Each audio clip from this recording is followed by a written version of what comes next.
Hello and welcome back. तर कसे आहात तुम्ही सगळे? आय होप की तुम्ही सगळे मस्तच असाल. चला तर मग आजच्या व्हिडिओला सुरुवात करूया. तर आज मी आपल्या किचनमध्ये आपण रोज ज्या वस्तूंचा वापर करतो त्या कशा स्वच्छ केल्याच पाहिजे आणि रोजच्या रोज त्या स्वच्छ झाल्याच पाहिजे आणि काही टिप्स आहे आणि काही त्यामागचे कारण आहे ते सुद्धा मी तुमच्याशी या व्हिडिओमध्ये शेअर करणार आहे. तर व्हिडिओ जराही स्किप न करता नक्की व्हिडिओ कंटिन्यू करा. आणि तुम्ही जर चॅनलवर नवीन असाल किंवा माझ्या चॅनलला अजूनपर्यंत तुम्ही सबस्क्राईब केलं नसेल तर तुम्ही नक्की चॅनलला सबस्क्राईब करू शकता. मी होम किचन रिलेटेड आणि क्लिनिंग रिलेटेड असे व्हिडिओ मी बनवत असते आणि छोट्या छोट्या टिप्स पण तुमच्यासोबत शेअर करत असते. चला तर मग व्हिडिओला सुरुवात करूया. तर सर्वप्रथम आपली जी ही रॅक असते भांडे ठेवायची, तर ही रॅक अशी घाणेरडी होऊन जाते आणि ही रॅक आपण जेवढे दिवस लांबवू याचं धुणं किंवा स्वच्छ करणं तेवढी ही घाण होते आणि क्षार असेल आपल्या पाण्यामध्ये तर जास्त याचा घाणेरडेपणा वाढतो. तर आपण काय करायचं, 2 दिवसातून 3 दिवसातून आपण असं एक थोडंसं भांडे घासणीवर आपण लिक्विड सोप घेऊन असं 2 ते 3 दिवसातून किंवा हप्त्यातून 2दा आपण असं ठरवायचं की आपल्याला हप्त्यातून 2दा याची क्लिनिंग करायची आहे. तर आपली ही भांडे ठेवायची रॅक आहे ही जास्त घाण होत नाही आणि जास्त मेहनत आपली जी आहे इथे लागत नाही आणि खालून याला पाय नसल्यामुळे खालून जास्त ही चिकट माझी भांड्याची रॅक होते. तर मला स्टीलची रॅक घ्यायची आहे, पण स्टीलची रॅक नाही आहे तोपर्यंत आपण मॅनेज करू शकतो. यामध्ये मी मॅनेज करते. तर ही रॅक आपण रोजच्या रोज धुतली तर आपल्याला खूप असं घासून रगडून आणि जास्त मेहनत आणि जास्त स्ट्रेस घेऊन आपल्याला अशा गोष्टींची क्लिनिंग करावी लागत नाही. त्याचबरोबर आपल्या किचनमध्ये अशा बऱ्याचशा वस्तू असते ज्या आपण रोजच्या रोज वापरतो. त्यामध्ये तर आपल्या म्हणजे मिस्टरांचा टिफिन वगैरे असतो, तर त्या टिफिनला असे किंवा मुलांचा आपल्या घरात छोटे मुलं असेल शाळेत जात असेल त्या टिफिनला आजकाल असे रबर असतात. लीक प्रूफ टिफिन असल्यामुळे तर लीक प्रूफ असलं तर असे रबर लागलेले असतात. तर काय होते, या रबरच्या मागच्या साईडनी बघितलं तर आपली खूप असा भाजीचा रसा वगैरे तिथे जाऊन साचतो आणि त्याच्यामध्ये घाणेरडा वास येतो आणि घाणेरडा तिथे असे जम्स वगैरे लागतात. तर रोजच्या रोज आपण प्रयत्न करायचा की आपण हे रबर घातलेच पाहिजे. रोजच्या रोज आपलं मॅनेज नसेल होत तर पोळीचा किंवा भाताचा डब्बा आपण सोडून भाजीचा आणि वरणाचा जो डबा असतो त्याच्यातले रबर आपण असे रिमूव्ह करायचे आणि रिमूव्ह करून अशा प्रकारे आपण स्वच्छ करू शकतो.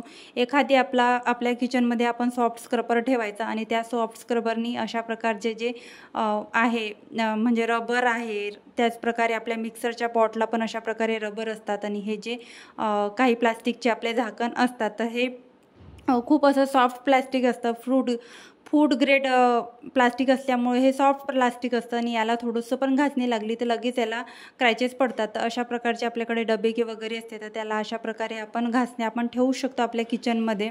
त्याचप्रकारे आपलं हे चॉपर असतं. हे जे चॉपर आहे याच्यावर आपण भाज्या फळं हे सगळं चिरतो. तर भाज्या आणि फळं चिरल्यामुळे हे लाकडाचं असल्यामुळे हे सगळं ॲब्झॉर्ब करून घेतो आणि हे खराब झाल्यासारखं होतं, शेवाळ झाल्यासारखं होतं, फंगस लागल्यासारखी सुद्धा होते. तर हे आपण असंच न ठेवता भाज्या चिरल्यावर आपण रोजच्या रोज क्लीन केलंच पाहिजे. त्याचनंतर आपल्या किचनमध्ये असतं लाकडी आपलं पोळपाट लाटणं घासण्यासाठी आपण सॉफ्ट घासणी ठेवायची आणि अशा प्रकारे जे काही त्याला पीठ वगैरे चिकटलेलं आहे जे काही लागलं आहे ते सगळं आपण चिकटपणा सगळा वॉश करून टाकायचा. स्पेशली रात्री जर आपण क्लीन करत असलो तर ह्या गोष्टी आपण लक्षात घ्यायच्या.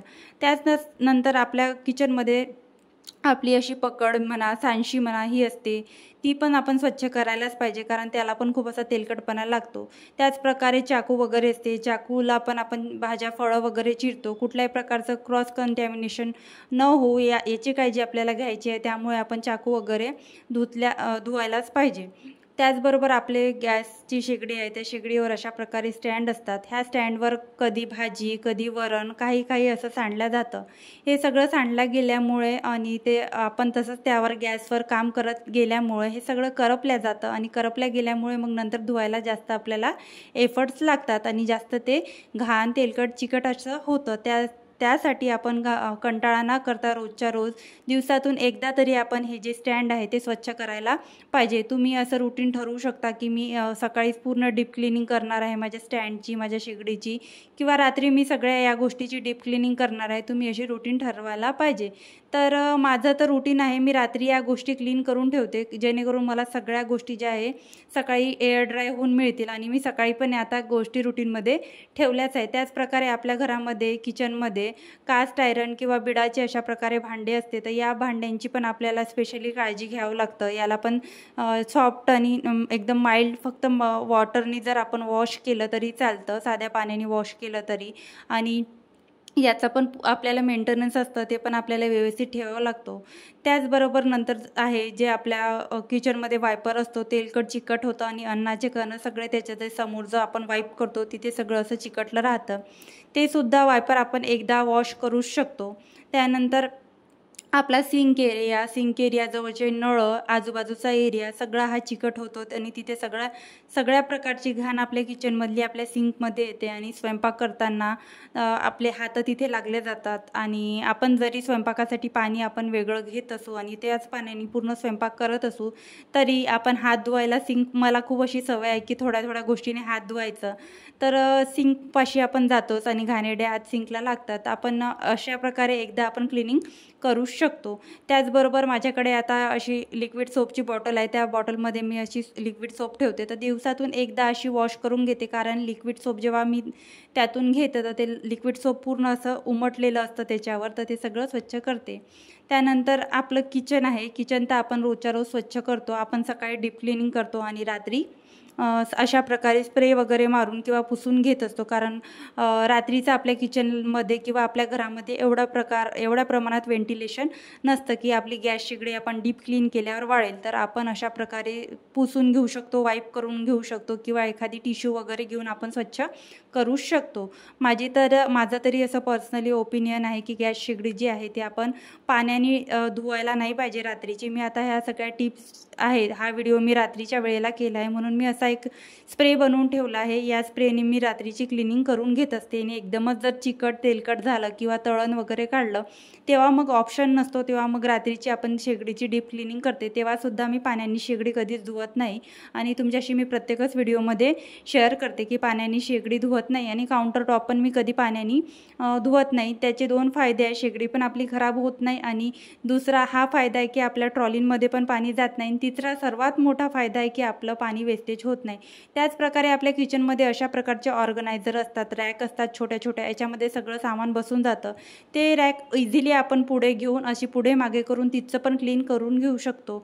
हे ऑर्गनायझर किंवा रॅक याचसाठी बनलेले असतात की आपण पूर्ण असं समोर सरकून तिची क्लिनिंग करून घेऊया.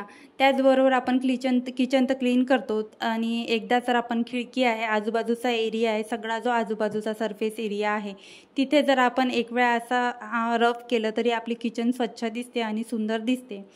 अशा प्रकारे आपण रोज आपल्या किचनची क्लिनिंग ठेवली तर आपल्या किचनमधल्या वस्तू आणि किचन हे सगळं व्यवस्थित दिसतं. त्याचप्रकारे रोजच्या रोज क्लिनिंग केल्यामुळे एकदम आपल्यावर बर्डन येत नाही आणि खूप सारं काम आहे असं सुद्धा आपल्याला वाटत नाही. किचनमध्ये येऊन आपण जर जास्त आपल्याला काम दिसलं तर खूप जास्त काम आपल्या अंगाशी आल्यासारखं आपल्याला वाटतं. त्याचप्रकारे हे जे कास्ट आयरनचा तवा आहे, हा धुतल्याबरोबर याला कोरड्या कापडाने पुसून याला ऑइलिंग करणं खूप आवश्यक असतं, नाहीतर याला रस्ट लागू शकतो आणि गंज वगैरे चढल्यावर ही कास्ट आयरन किंवा आपल्या घरी लोखंडी कढया, लोखंडी तवे असते, ते सुद्धा आपल्याला भांडे आपण मेंटेन करून ठेवायला पाहिजे. नाहीतर अशा वस्तू आपण महागड्या वस्तू आपल्या घरामध्ये आणतो आणि थोडीशा निष्काळजीपणामुळे आपल्या ह्या वस्तू खराब होतात. तर अशा प्रकारे माझा हा कास्ट आयरनचा तवा आहे आणि याला जर फक्त मला बाहेर ठेवायचा आहे आणि नेक्स्ट डे मला वापरायचा आहे, तर मी एवढी याला ऑइलिंग करून ठेवत नाही. फक्त नॉर्मल वॉटरने धुवून जेव्हा मला हा यूज करायचा आहे तेव्हाच मी फक्त त्याला ऑइलिंग करते. पण आता मला हा स्टोअर करून ठेवायचा आहे, तर अशी एक कॉटनची पिशवी आपण घ्यायची. आपल्या घरामध्ये अशा कॉटनच्या पिशव्या येतात, आता आपण मार्केटमध्ये गेलो तर आपल्याला अशा पिशव्या मिळतेच. तर अशा प्रकारे मी अशा पिशवीमध्ये हा तवा स्टोअर करून ठेवते आणि जास्ती दिवस आता मी स्टोअर करून ठेवला आणि नंतर वापरायला घेतला तर मग परत वॉश करून परत त्याची ऑइलिंग करते.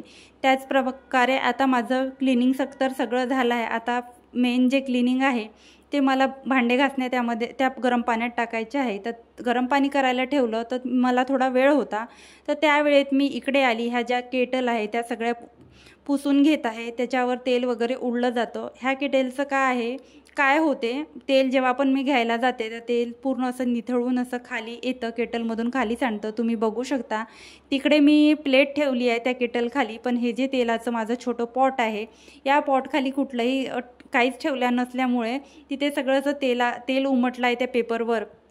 तर अशा प्रकारे आपण त्या पण वेळच्या वेळी क्लीन करून घ्यायला पाहिजे। तिकडे माझ्या भांडे घासण्या मी तिथे पाण्यामध्ये डीप करून ठेवले आहे। 10 मिनिट वेळ आहे, 10 मिनिटात मी इकडची पण जी स्वच्छता आहे ती करून घेईन। ह्या ज्या हँडी वस्तू आहे आपल्या हाताशी आहेत, जिथे हात लागतात, म्हणजे फ्रीजला मेन आपले हात लागतात आणि ते खराब होतात, ते सगळं एकदाच पुसून घ्यायचं आहे। आणि पुसून घेतल्यानंतर मी असा कापड ठेवते, कारण माझ्या फ्रीजला कुठलाही हँडल नाही आणि ते हँडल जवळचा पार्ट जो आहे खूप खराब होतो, मग कापड ठेवल्यामुळे तेवढा काही खराब होत नाही। त्याचप्रकारे हे जे हँडल आहे, जे किचनचे हँडल आहे, ते पण तिथे पीठ वगैरे उडतो, तेलकटपणा चिकटपणा उडत असल्यामुळे ते पण हँडल खूप खराब होतात, तर ते पण एकदा वेळच्या वेळी पुसून घेत असते। त्याचबरोबर हे सगळं जे पाणी मी आता गरम केलं होतं ते सगळं मी सिंकमध्ये टाकलं आणि माझं किचन क्लिनिंग झालं आणि भांडे घासण्या पण वॉश करून घेतल्या। तर माझं किचन क्लिनिंग झालेलं आहे, बघू शकता तुम्ही। अशा प्रकारे मी किचन क्लिनिंग केलेलं आहे। तर भेटूया अशाच एका नवीन व्हिडिओमध्ये। तोपर्यंत स्वतःची काळजी घ्या, मस्त रहा, बाय बाय।